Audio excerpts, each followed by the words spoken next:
Baik, terima kasih.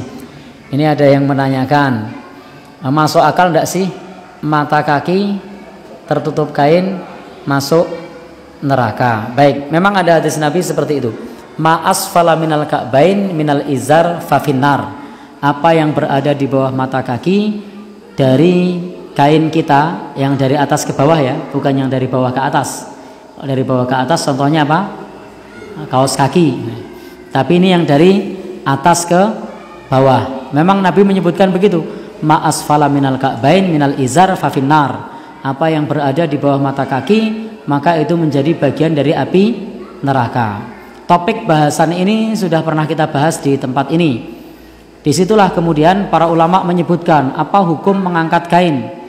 Yang pertama, sebagaimana yang dikemukakan oleh Syekh Shalih bin Utsaimin, beliau menjelaskan hukumnya ketika kita menurunkan kain itu haram, baik karena sombong atau tidak karena sombong. Karena kalau karena sombong akibatnya ada 4. Apa itu? Tidak dilihat oleh Allah, tidak diajak bicara oleh Allah, tidak disucikan oleh Allah, dan mereka mendapatkan siksa yang pedih. Nah, itu diantara yang disebutkan seperti itu. Kemudian kalau tidak karena sombong, maka ada hadis umum, apa yang berada di bawah kaki maka bagian dari api neraka. Maka disinilah disimpulkan oleh Syekh Shalih bin Utsaimin, hukumnya sama-sama haram, bedanya adalah akibatnya. Kalau karena sombong akibatnya ada 4, kalau tidak karena sombong akibatnya ada 2, yakni disebutkan oleh Rasul sallallahu alaihi wasallam, ma asfala minal ka'bain minal izar fafinnar. Lalu Imam Nawawi berpendapat, kemarin kita sampaikan bagaimana pendapat Imam An-Nawawi. Imam Nawawi menyebutkan kalau karena sombong hukumnya haram, kalau tidak karena sombong hukumnya makruh. Jadi Imam Nawawi menyebutkan kalau karena sombong hukumnya haram, kalau tidak karena sombong hukumnya makruh. Lalu bagaimana terkait hal ini? Masuk akal tidak sih? Kalau Nabi yang menyampaikan maka hendaknya kita sami'na wa ata'na. Kadang-kadang dalam masalah agama ini itu tidak bisa kita nalar dengan akal. Contoh mencium hajar aswad, masuk akal enggak sih kita mencium hajar aswad? Marai ngopo? Nah, itu sunnah Nabi. Jadi mencium hajar aswad itu sunnah Nabi. Enggak bikin kita untung, enggak bikin kita celaka. Nah, tetapi Nabi melakukan, maka sahabat Umar melakukan. Intinya kembalikan kepada sunnah.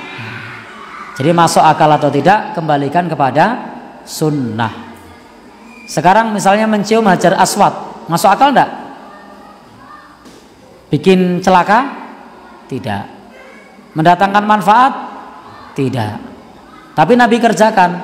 Maka sahabat Umar mengatakan, kalau aku tidak melihatmu Nabi menciummu, niscaya aku tidak mencium dirimu, karena aku mengetahui kamu adalah batu. Jadi menjalankannya semata-mata ingin mengikuti sunnah Rasulullah Sallallahu Alaihi Wasallam. Karena orang yang mencintai seseorang itu cenderung ingin mengikuti. Ada orang pecinta artis atau pecinta bola, sampai warna syalnya saja dibeli. Sampai apalagi misalnya kaosnya dibeli, rompinya dibeli. Kenapa? Cinta. Nah, kita cinta dengan Nabi, cara berpakaiannya kita ikuti. Cara berpakaiannya kita ikuti misalnya. Cara apa lagi? Cara makannya, cara minumnya, dan seterusnya. Maka intinya itu adalah sunnah, bukan masalah masuk akal atau tidak masuk akal. Untuk terkait dengan isbalnya tadi sudah saya sampaikan, menurut Imam Nawawi haram jika sombong, makruh jika tidak sombong. Kalau Syekh bin Utsaimin mengatakan sombong atau tidak sombong sama-sama haram. Jadi dijelaskan seperti itu. Ini adalah penjelasan para ulama. Jadi ketika hadis Nabi datang kepada kita, yang kita pikirkan kalau hadisnya itu sahih, kalau nasnya tersebut adalah sahih, maka kita terima, baik masuk akal atau tidak masuk akal. Jadi masuk akal atau tidak masuk akal, kalau hadisnya sahih maka hendaknya kita terima. Wallahu alam bishawab.